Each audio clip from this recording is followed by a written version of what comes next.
You ever go to the store for toothpaste and come out with a Bluetooth speaker, 3 candles, and a 12 smoothie?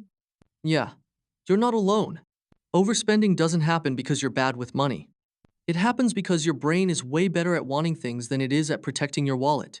Seriously, your brain is a master salesman. And unfortunately, it's selling to you.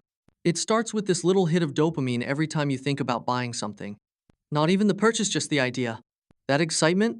That's your brain throwing confetti before your bank account even knows what's happening. And retailers?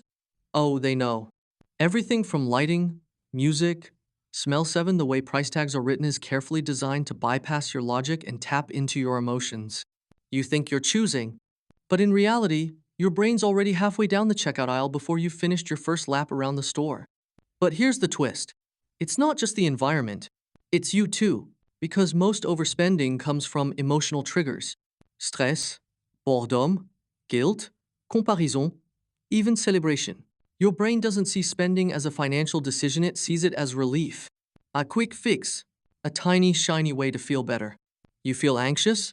Buy something. You crushed a goal? Buy something. You saw someone on Instagram with better shoes?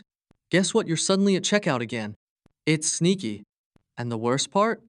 It feels rational in the moment. You tell yourself things like, I deserve this. It's just one treat. I'll save more next month. It was on sale. But all those tiny, emotionally driven purchases add up fast. And by the end of the month, you're staring at a bank statement that reads like a diary of impulse control problems. And you know what really fuels this whole cycle? Shame. Because once you overspend, you feel guilty. And when you feel guilty, you want to fix it fast. So maybe you try a strict no-spend challenge. Or you delete the shopping apps. Or you promise to never buy anything fun again. But that doesn't heal the behavior. It just builds pressure. And when that pressure builds up long enough, boom, another spending binge. Because the truth is, overspending isn't about the money, it's about the emotions behind the money. And until you figure out why you're reaching for your wallet, you're stuck in the loop. But what if you could break that loop? What if you understood exactly how your brain was tricking you and used that knowledge to flip the script? You'd stop fighting your brain and start working with it. See, your brain isn't the villain, it just loves short-term rewards. It wants that feel-good hit now, even if it means sabotaging future you. So the trick isn't to shut down the urge entirely, it's to redirect it. Feel the itch to buy something? Pause. Ask, what am I really trying to fix right now? Sometimes it's stress. Sometimes it's boredom. Sometimes it's just that you scrolled past a lifestyle influencer holding a coffee and suddenly questioned every decision you've ever made. But when you name it, you take away its power. And here's something weird. Just waiting 24 hours before buying something drastically reduces the odds you'll actually go through with it. That's because your emotional brain cools off, and your rational brain finally gets a say. It's like letting the toddler in your head yell for candy, then calmly saying, "We're going home now." And here's another thing no one tells you. Your environment matters way more than your willpower. You don't need more self-discipline. You need fewer temptations. Unfollow the accounts that make you feel like your life is missing something.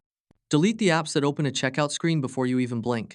Cancel marketing emails, those are basically weaponized FOMO in HTML form. Because every time you don't see a sale or a flex post or a limited time offer, that's one less battle between your budget and your brain. And finally, give yourself permission to spend. Just do it with intention. Overspending happens when you feel like you're constantly depriving yourself. But when you build small planned splurges into your budget, suddenly you're in control. You're spending, but not spiraling. That's the goal.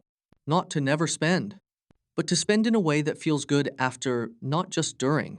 So, in conclusion, overspending isn't about being reckless or bad with money. It's about being human in a world designed to keep you buying. But once you understand your brain's tricksand, the emotional roots behind your habits, you take the wheel back. You don't need to shame yourself. You just need a pause, a plan, and a little self-kindness. Because when your money decisions come from intention, not impulse, you're not just saving cash, you're building peace of mind.